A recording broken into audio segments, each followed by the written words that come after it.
noite, igreja! Tomem seus lugares. Nós, do grupo de teatro Descendência dele, iremos apresentar a peça de Páscoa, A Identificação. Lá em Atos 17, 28 vai falar: pois nele vivemos, nos movemos e existimos. Como disseram alguns de seus próprios poetas, somos descendência dele. Pedimos que vocês, por favor, fiquem nos seus lugares, evitem utilizar esses dois corredores e deixe ser tocado pelo Senhor. Deixe a palavra do Senhor entrar em seu coração de forma teatrada. Aleluia.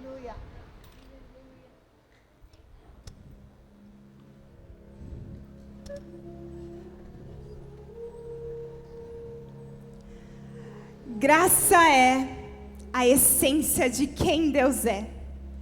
Ele revela essa graça através dele mesmo. Pela morte redentora de Cristo, pagou toda a pena do pecado. Logo, Deus pôde perdoar o pecado sem levar em conta o merecimento do ser humano.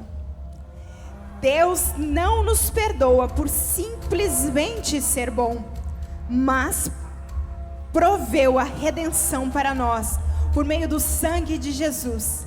Quem crer na morte e ressurreição de Jesus, tem direito legal de ser perdoado e aceito por Deus.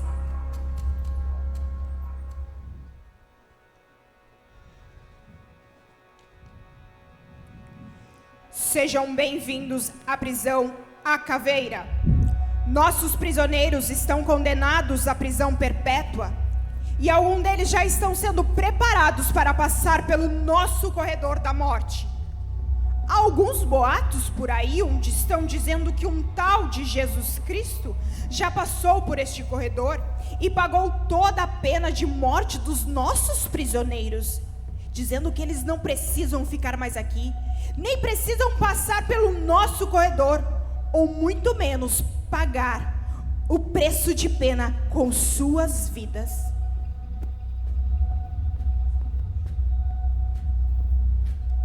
Já estou pronto para fazer a identificação dos nossos prisioneiros. Podem trazê-los aqui.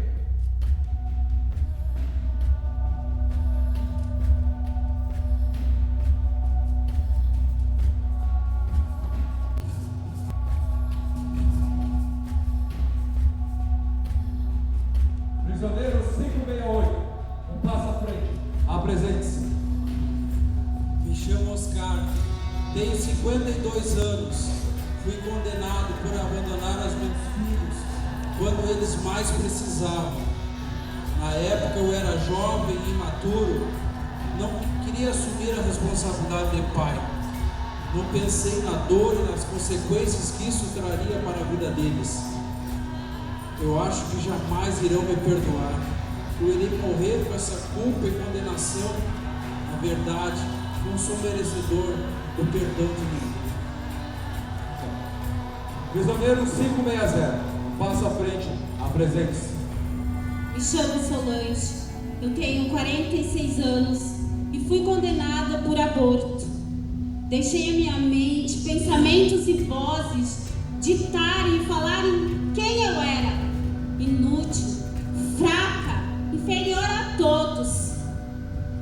Sim, abortei todos os sonhos de Deus na minha vida e tive crises de ansiedade. Tentei tirar minha própria vida. Deus não existe. Ele esqueceu de mim, porque se ele existisse, ele me tiraria daqui. Prisioneiro 777, apresente-se. Me chamo Vitória e tenho 19 anos. Fui condenada por ódio, rancor, raiva e ira. Eu acho sim que Deus tem seus filhos favoritos e eu não sou um deles. Até porque tudo que eu tento fazer dá errado. E pai, eu não tenho pai. Muito menos uma referência paterna. Se o Deus de vocês é tão bom, é pai, por que deixou aquele homem me abandonar? Eu não o conheço e tenho raiva de quem o conhece. Eu nunca vou perdoar ele pelo que ele fez com a minha mãe e comigo. Nunca! Prisioneiro 45, um passo à frente, apresente-se. Me chamo Letícia, tenho 25 anos. Fui condenada por ser viciada em drogas. Comecei fumando um cigarro para agradar os meus amigos. Depois, ofereceram baseado para aumentar a dose. E para não ficar de fora, é claro, eu aceitei. Já em casa, não tinha liberdade para falar sobre certos assuntos. Deus me livre de falar sobre sexo, festas, drogas e namoro. Menina, você é jovem demais para falar sobre isso. Era o que meus pais falavam. Então, veio o crack. Não consegui mais parar. Fui me afundando cada vez mais. E vejam só onde eu estou agora. Prestes a morrer. Bom, esses são os prisioneiros condenados ao corredor da morte por seus pecados. A data das suas execuções já está marcada. Agora eles serão transferidos para a área de vigia, onde ficarão trancados o dia todo e serão vigiados por 2 guardas. E vocês serão testemunhas das suas execuções. Sai!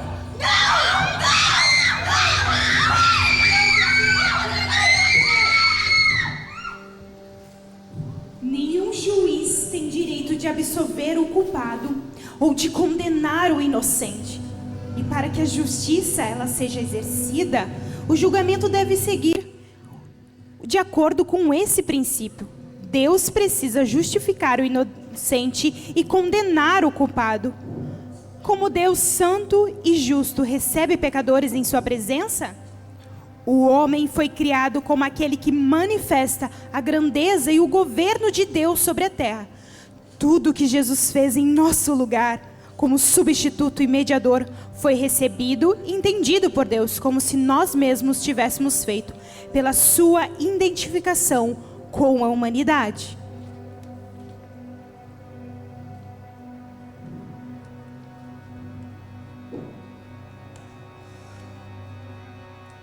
Em toda a festa de Páscoa, Pilatos costumava soltar um dos presos, a pedido do povo.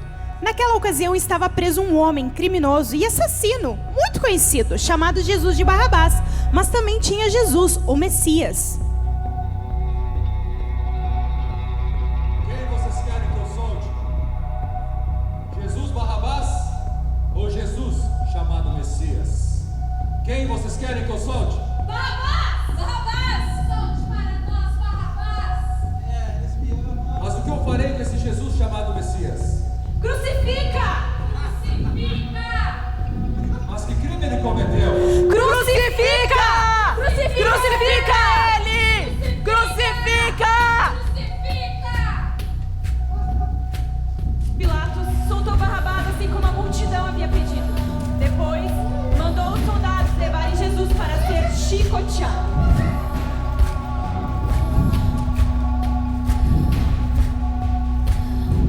Saiba que o inferno não é uma piada. Ele é real. E o diabo quer acabar com os teus sonhos, te matar, destruir a sua alma, pois você é imagem e semelhança de Deus. Deus te ama e se preocupa com você. Você é filho.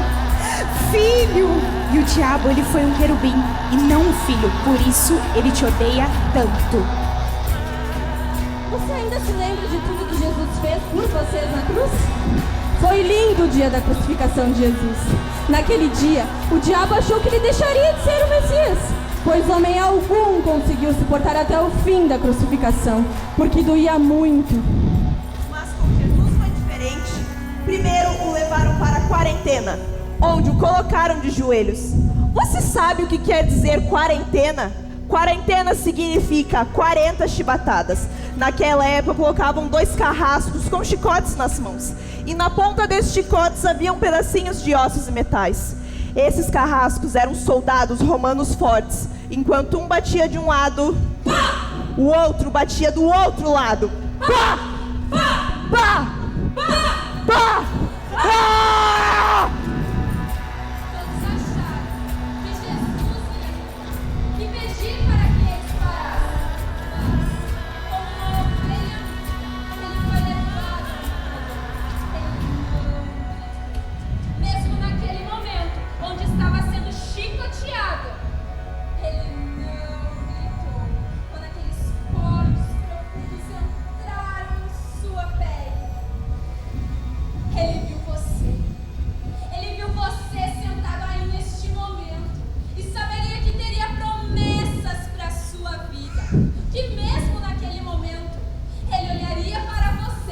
e diria: nenhuma arma forjada contra vós há de prosperar.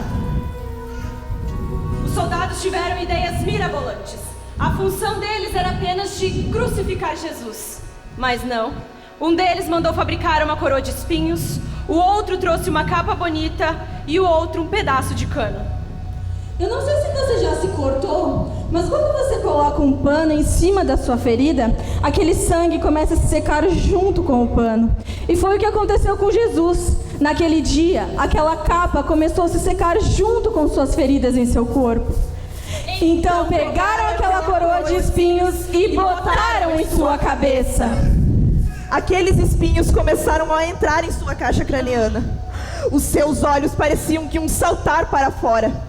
E quando ele achou que estava no auge de sua dor, pegaram o bastão de sua mão e começaram a zombar dele, dizendo: viva o rei dos judeus! Cuspiam nele, pegavam o bastão e batiam em sua cabeça. Ele não gritou. Ele viu você lutando contra a sua carne para ser fiel a Deus. Ele viu você lutando contra tudo e todos para ter santidade. Ele viu você tentando restaurar o seu casamento. Ele viu você buscando todos os dias agradar o coração dele. E ele disse: vale a pena receber essa coroa de morte. Porque se você for fiel até a morte, dar-te-ei a coroa de vida. Levantaram Jesus. Precisaram arrancar a capa dele. Quando arrancaram, aquelas feridas se abriram novamente. Deram para ele carregar a cruz. Aquela cruz não era tão pesada, mas para um homem daquele estado tão cansado, ela se tornou 10 vezes mais pesada do que era.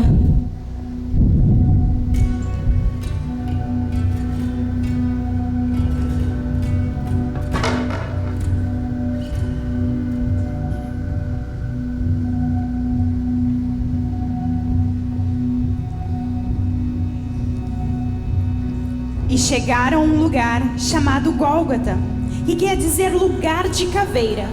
Ali Jesus teve sede e deram para ele vinho misturado com fel para beber.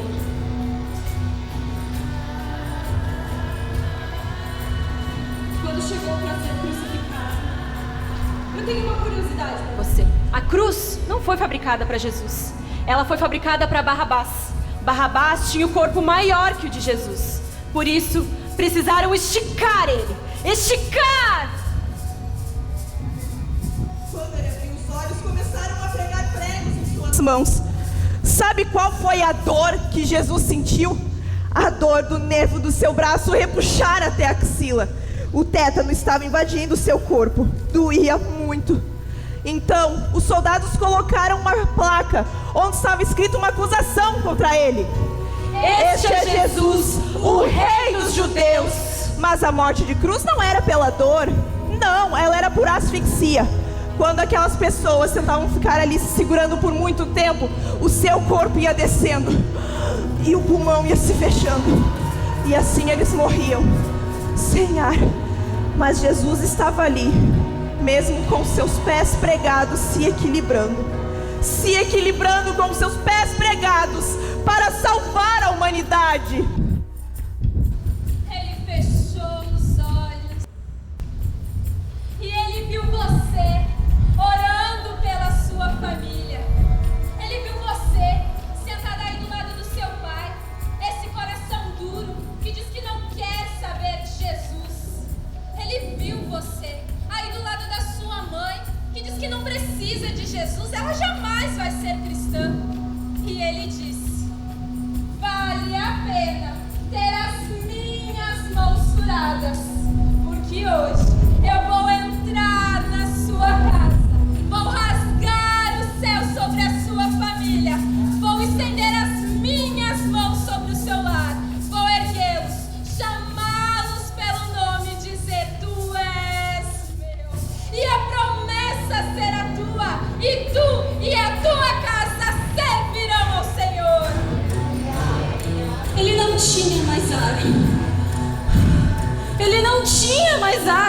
ele conseguiu puxar o seu último ar, encheu o seu pulmão e gritou: está consumado!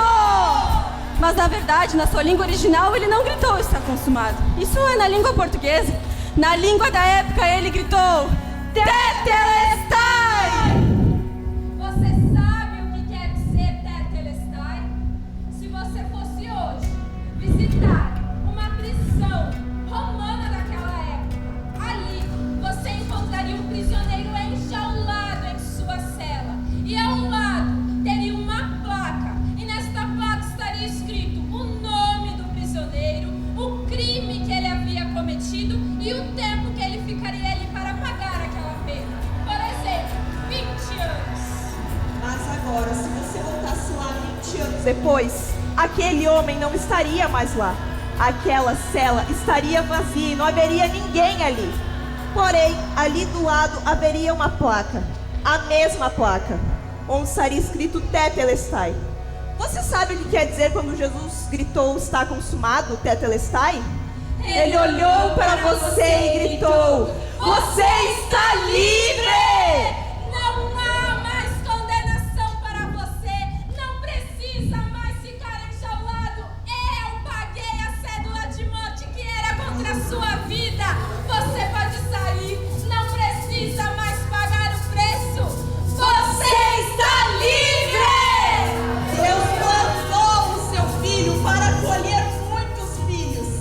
O fato é que Jesus morreu porque quis, por amor, para pagar a nossa dívida. E uma dívida só é paga uma única vez. Então entenda de uma vez por todas, a minha, a sua. A nossa conta já foi paga. Mas não acabou por aí não. Tiraram Jesus da cruz, pegaram seu corpo, enrolaram em panos e botaram em um túmulo. E depois rolaram uma grande pedra para fechar. No dia seguinte, sábado, soldados foram levados até o túmulo de Jesus, pois tinham medo que o que ele havia dito se cumprisse de verdade, que no terceiro dia ele ressuscitaria. No domingo, de manhã, ao nascer do sol, Maria Madalena e as outras mulheres foram até o túmulo de Jesus, pois haviam comprado perfumes para perfumar o seu corpo. Mas ao chegarem lá, a pedra havia sido rolada. O corpo não estava mais lá, Jesus não estava mais lá. Só havia os panos em cima da pedra onde o corpo estava.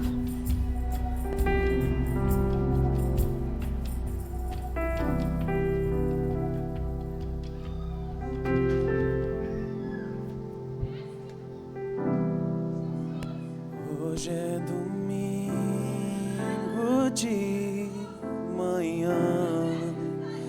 Hoje o sol não quer brilhar. Tudo é solidão. E elas vêm dizer de madrugada: Está Jesus? Onde levaram? não há Onde está Jesus? tem os homens, sol da justiça se apagou, o mundo inteiro viu escravos em suas mãos, o seu corpo a sofrer, sua morte lá na cruz. Não consigo entender agora esse túmulo vazio, esse anjo a questionar, porque procuro entre os mortos quem vivo está. E hoje sou livre, pois ele vive, ele vive, ele reina em mim, em mim. Morte, pecado foi derrotado e eu sou livre, eu sou livre, enfim.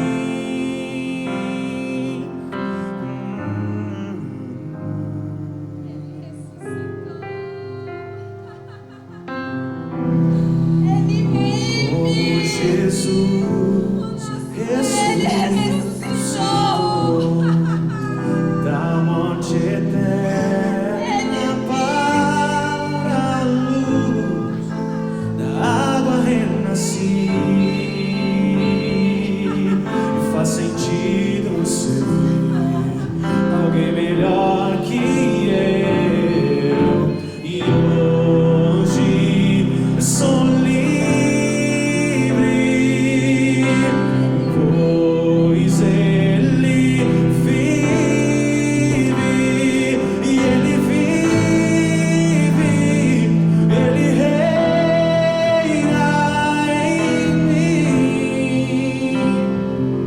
em mim, morte, pecado foi derrotado, e eu sou livre,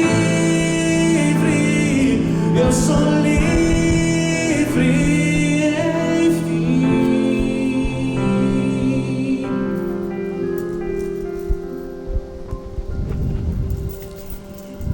Eu quero te perguntar uma coisa. Valeu a pena tudo que Jesus fez por você? Você sabe qual é o preço que Jesus naquele dia com seu sangue pagou?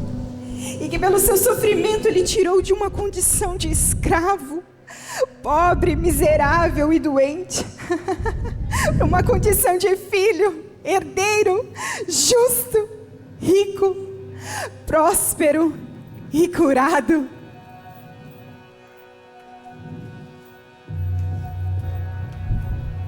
Vejo que as testemunhas já chegaram. Nossos prisioneiros já estão prontos para a sua execução. E como é de costume, eles têm direito a uma última refeição e às suas últimas palavras. Eu estou com fome. Eu também. Eu tô sede. Frio, mas não é de comida, bebida ou vestes.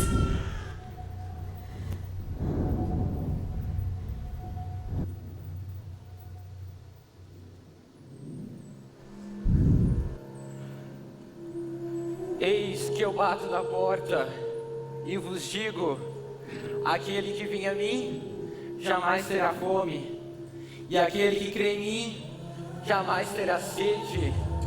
Eu te visto com vestes novas. Eu coloco um anel em seu dedo. Eu te visto com sandálias novas em seus pés. Eu sou capaz de preencher todo o vazio que há em seu coração. Não há nada impossível para mim, pois um dia eu morri para que hoje você vivesse a minha vida, uma vida de santidade e louvor a Deus. Não há pecado que eu não possa perdoar, por mais difícil ou ruim que seja. O meu sangue o lavou, santificou e justificou. Mas se você disser sim, crer que morri e ressuscitei, os seus pecados são perdoados, o seu passado é apagado e uma nova história você terá. Vem, meus queridos, vem, meus queridos, esse é o dia, agora é a hora. Sim, eu aceito. Sim, eu aceito. Sim, entre em mim. E faz tudo novo. Seja meu Senhor e Salvador. Vocês, porém, são geração eleita, sacerdócio real, nação santa, povo exclusivo de Deus, para anunciar aquele que o chamou para a sua maravilhosa luz. Ei, lembre-se, meus queridos, os seus pecados já foi totalmente pago na cruz.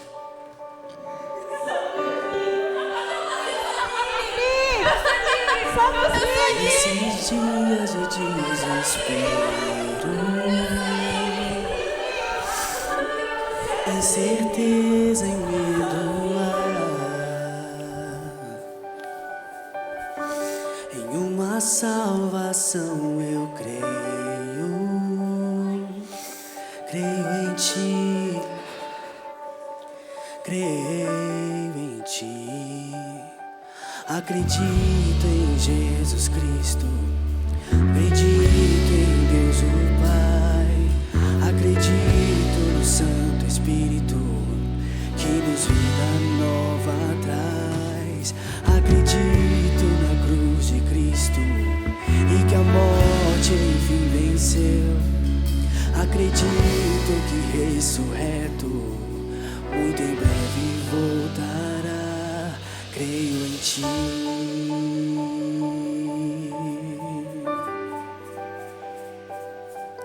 Que nossa fé não seja um hino, apenas notas em canções, e mesmo em tentações e fracos